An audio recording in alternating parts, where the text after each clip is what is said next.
Hello! I wanted to record this for you before I went for my own exercise regimen so that it got done, and also my energy will be more like your energy now because sometimes post-run I'm all like, "Bah!"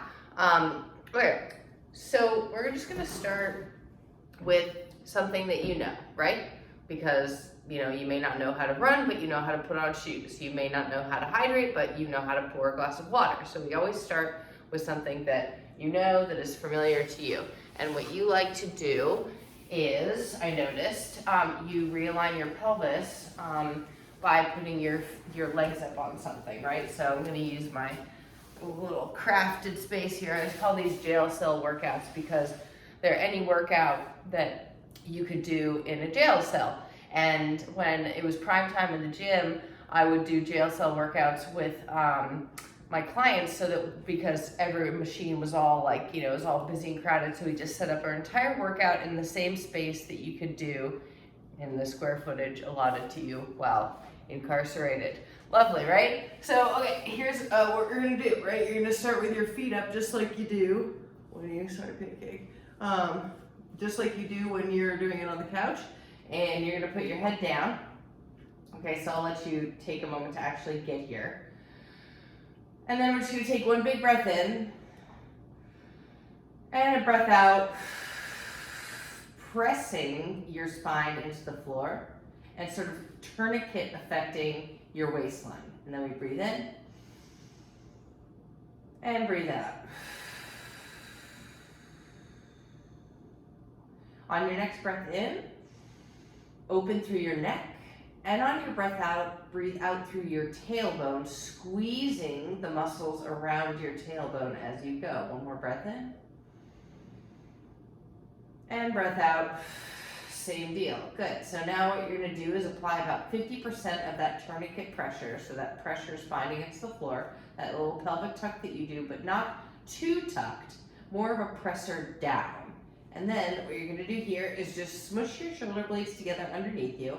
And I want you to pick your left foot up, your right foot up, then both feet up. Okay, so this is lower abs. Your legs are just appendages. Your abs are what matters to lifting your legs up. So you're lifting up the weight of your leg, not your leg, the weight of your leg, and then the other leg, and then both legs. Just focusing on that 50% ab press, little bit of hip flexor. You can place one hand on your tummy if you want to, because we're going to go to the upper abs next. I'm trying to keep the space between both halves of my abdomen very tight, so not letting the ribs splay, not letting the stomach splay, not caring that my left is always leading for this round. That's okay. One more time of all. Left, right, and you're doing the lightest touch back on the chair, couch, seat, whatever. So I'll do one more just for light touch, meaning you don't just drop your foot back down.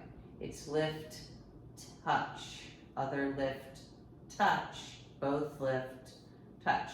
And you're gonna place your hands behind the back of your head and cradle your head like those, stretchers that support someone's neck, right? So I know another like morbid analogy, but that's okay. But we're just gonna go with it. So you're on this sort of neck supported device here with your hands. Your ears are sort of cradling your thumbs are cradling either side of your neck. Okay, so you don't use the side muscles of your neck as much. And all you're gonna do here is try to keep your elbows only in your peripheral vision. Lift up and down.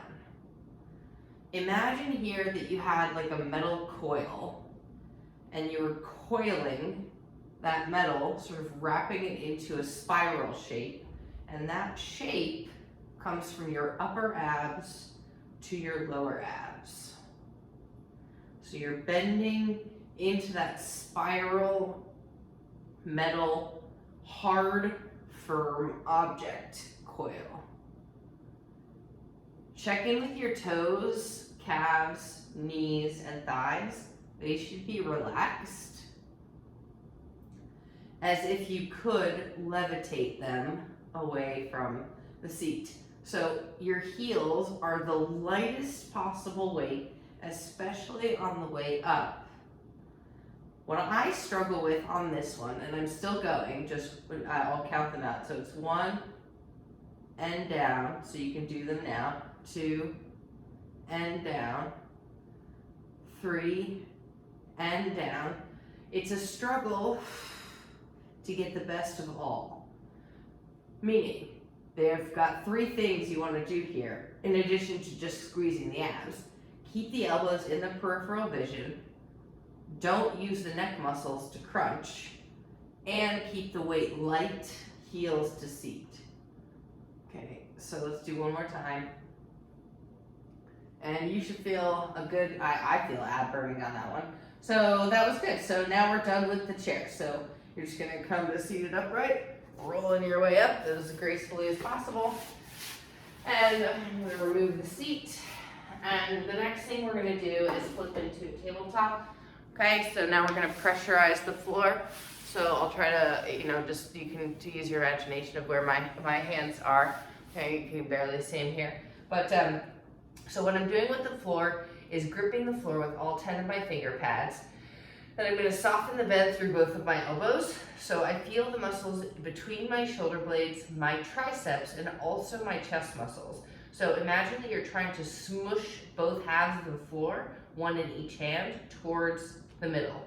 Okay, that'll activate a ton of muscles there, and even maybe the biceps. Okay, so now what you're gonna do is take your left foot up and bend at the knee as if you were holding an orange underneath your kneecap.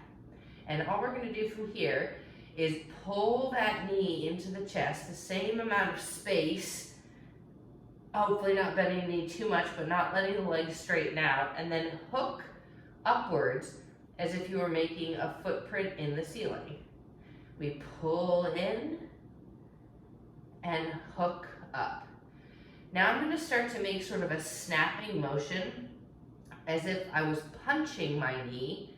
Punch and then slow down. So it's kick and snap in, kick and snap in. Footprint and drive in. The muscles you'll feel here are your obliques, so the waistline muscles, the glutes, and your hamstring, all working together, still pushing the floor with your hands, not letting your shoulders fall out of their sockets. So you're gripping the floor, the shoulders stay tucked up and back. And you exhale on the knee tuck to chest.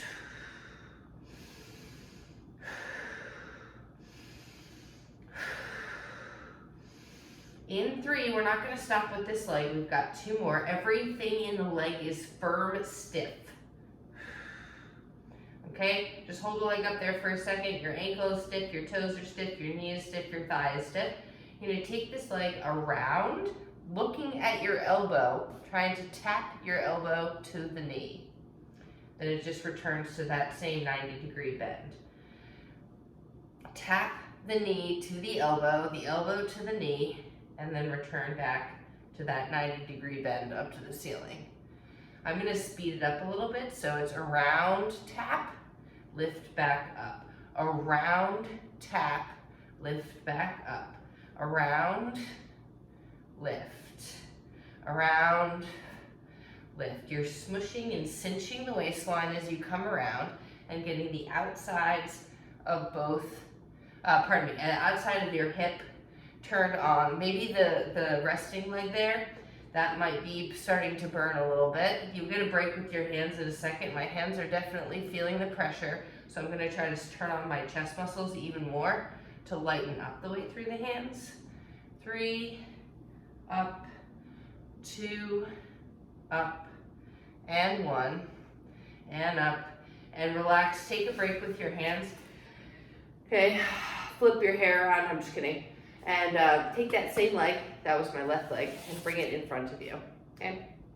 Put your hands on your hips, pull your shoulders down and back, curl your back toes underneath you, and just pull in that pelvic tuck that you like to do on your back leg. So you're pulling your back pelvic bone up towards your bottom ribs. Pull in and back, in and back. So it's a scooping up of the pelvis, scoop up and back. If you have trouble on this kneecap on the right side, put a towel underneath you, okay? And try to just place some of the weight more into the front heel and the back toes.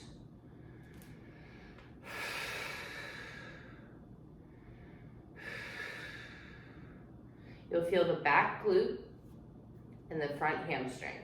4, 3, 2, and 1. Excellent. All right, so we're gonna come to the right side and do those same 3 again. The donkey kick, which is a terribly unattractive name. So we come up and in, up and in.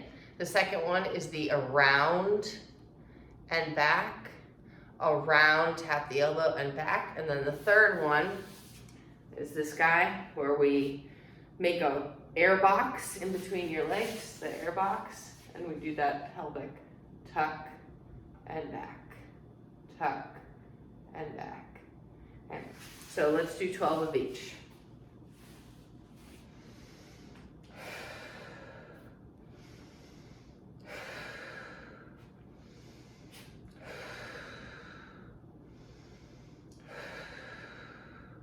Inhale through the nose, exhale through the mouth.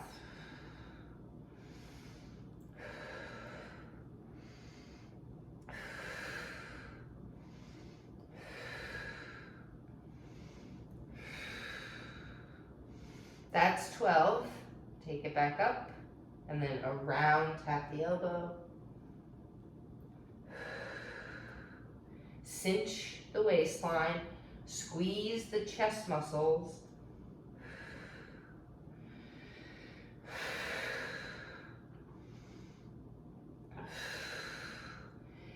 The shape doesn't have to be perfect. It's more about you feeling it in the hip. Your hip has 360 degrees of motion. So right now we're sort of making a 12 o'clock to 3 o'clock, getting a quarter of that circle, that sphere. You get a break after this one for your push-up position because your elbows are slightly bent. You're using your arm muscles. One more time. That's good. And we're gonna swing that leg up. Great. Okay, put a towel underneath your knee. Try to hook your toes underneath you. Hopefully that takes pressure off of the kneecap. And it might also increase the stretch in the back quad. Okay.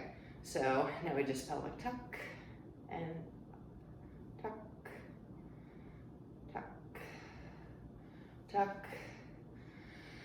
I'm just noticing I have my hands down by my sides. That's fine, but I'm just gonna put them on my hips just to sort of guide that pelvic tuck so I have direct feedback. I can actually feel it happening. You wanna think of, they say it in bar, creating a shelf. So you create a butt shelf, so the top part of your butt is turning on and you're scooping through the bottom part. Oh, they call it the C shape or something, I don't know. But you're basically, you're making your butt, right? You're making that glute contract more than anything else. There's no rebound to relaxation. You're contracting the back glute and stretching the hip flexor and the quad in the back leg. The front leg is just being supported by that front hamstring. Okay, great. So now notice the natural progression. We started laying on your back. We did some ab stave, and then we moved into a tabletop. You use your upper body. And I'm not gonna have you do any push-up positions or anything like that for this first series, right? And then we kind of make our way up into a kneeling position. So now from here, we're gonna come up into a standing posture. Okay, I'm gonna try to not ruin this phone situation and just move you back. There we go. Excellent. All right. So now we're back here. Okay, you can see me in standing. Yep, perfect. All right. So I don't know why I grabbed that foam roll. You don't really need it. You can use support if you want to, like a side wall or a countertop or anything like that. And the last two we're gonna do, just for right now, and this is gonna be almost a 20-minute video, so your exercises might take you half this amount of time. You can just write them down or review them in your head. You've got the laying on your back, the push, okay, then you've got the 1 foot lift, other foot lift, both feet lift, and then you've got your crunches to finish. Then you flip over into your tabletop and you do your double there, right? Ups and then overs around to the side, and then you come into the kneel. So you do that on both sides, and then you'll rise to standing after that. And the first thing we're gonna do just 3 types of squats. Okay, so the first one you're gonna do a ballet style. So you're gonna lift your heels up, okay? So we basically split our workout into 3 parts, okay? The arms are active, but they're not lifting any weights yet. So right now, I want to cup a ball of energy with my bicep and my pec muscle. So I'm stiff with my arm. I'm like a, Mr. Roboto, okay? So now my heels are levitating away from the floor a little bit. And all I'm gonna do from here is bend the knees like you're opening an envelope. As you bend the knees, opening the envelope, you're pushing your heels together. Knees go out, heels push together. And I'm falling backwards right now, so I'm just gonna try to acknowledge where my center of gravity is and try to create a stick pull all the way from my forehead down through my tailbone. It's outside of the hips, inner thighs, squeezing the heels together so you get that energy line all the way down from your heels, all the way up through your tailbone. Okay. If your thighs are burning, which they probably are, think about your hamstrings. Whoops, this is much easier when I'm not talking. And think about the backs of your legs.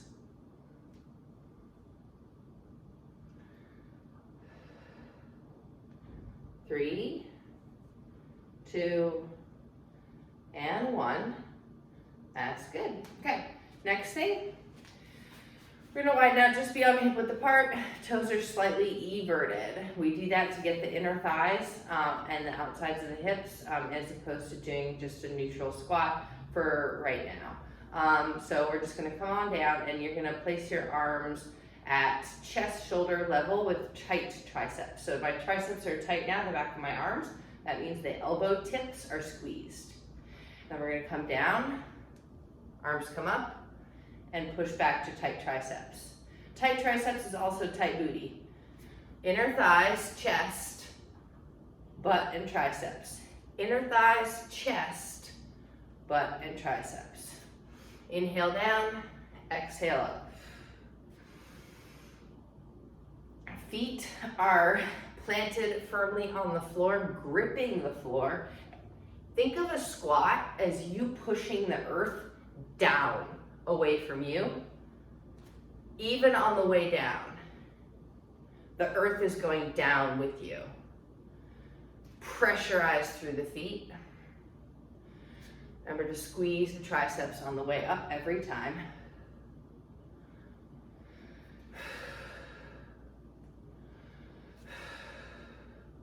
Let's go 4.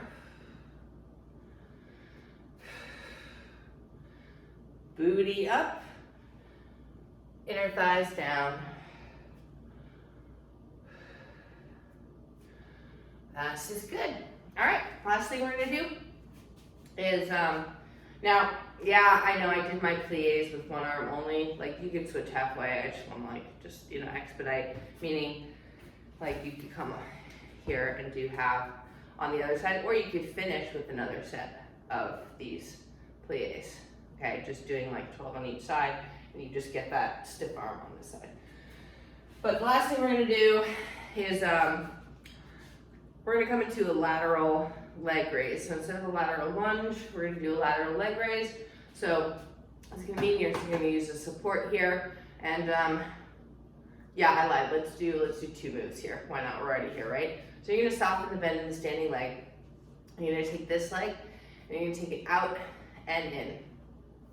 Pretty easy, right? So I'm gonna put my hand up just below shoulder level to keep arms active throughout every one of these exercises.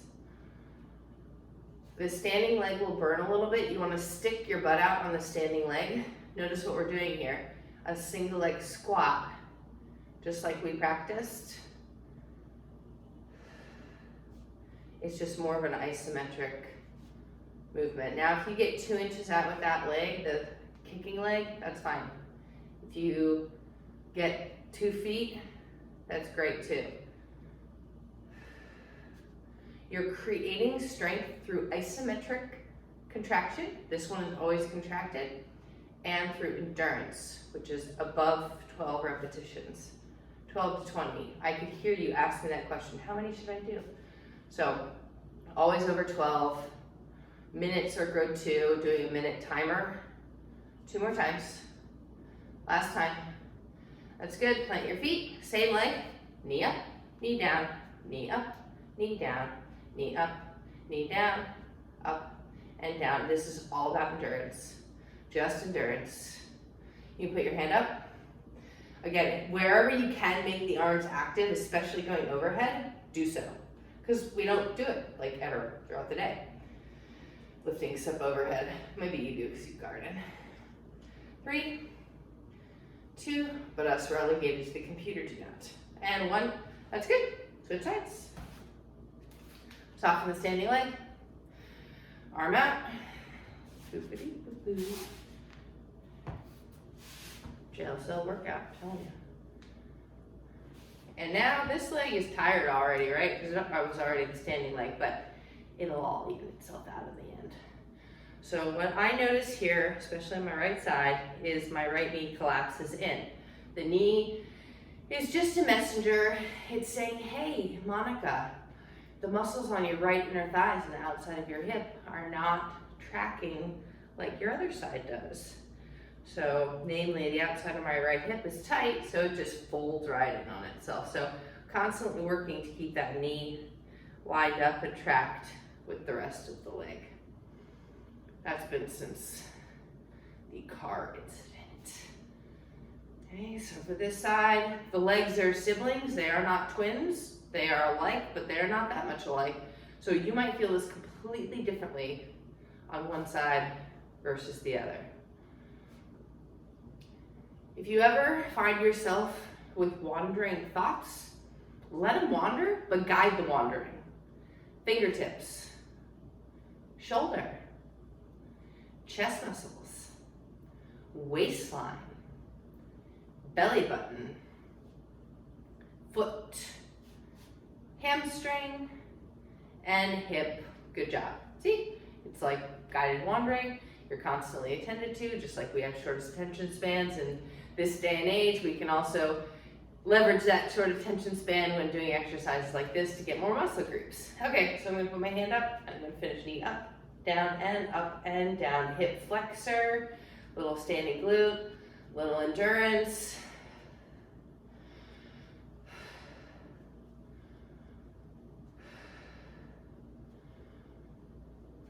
Five, 4, 3, 2, and 1. That is all. And we're almost at 25. So that was like a lot of explanations and stuff like that. But you can write down note card of the exercises. So you've got 1, 2, 3, 4, 5, 6, 9, 10 in total, basically. So 10 things, but they all just run together. So, and the idea here is we get stabilizers, we get endurance, and we get all of the muscles without loading anything on the arms. So like for your next phase, once this gets like boring or easy in a couple of weeks, we can add in some additional items. It's a little bit different than what I wrote initially, but I feel like this will really layer you for success. So try it a couple times, write some notes, and we'll check back. Goodbye.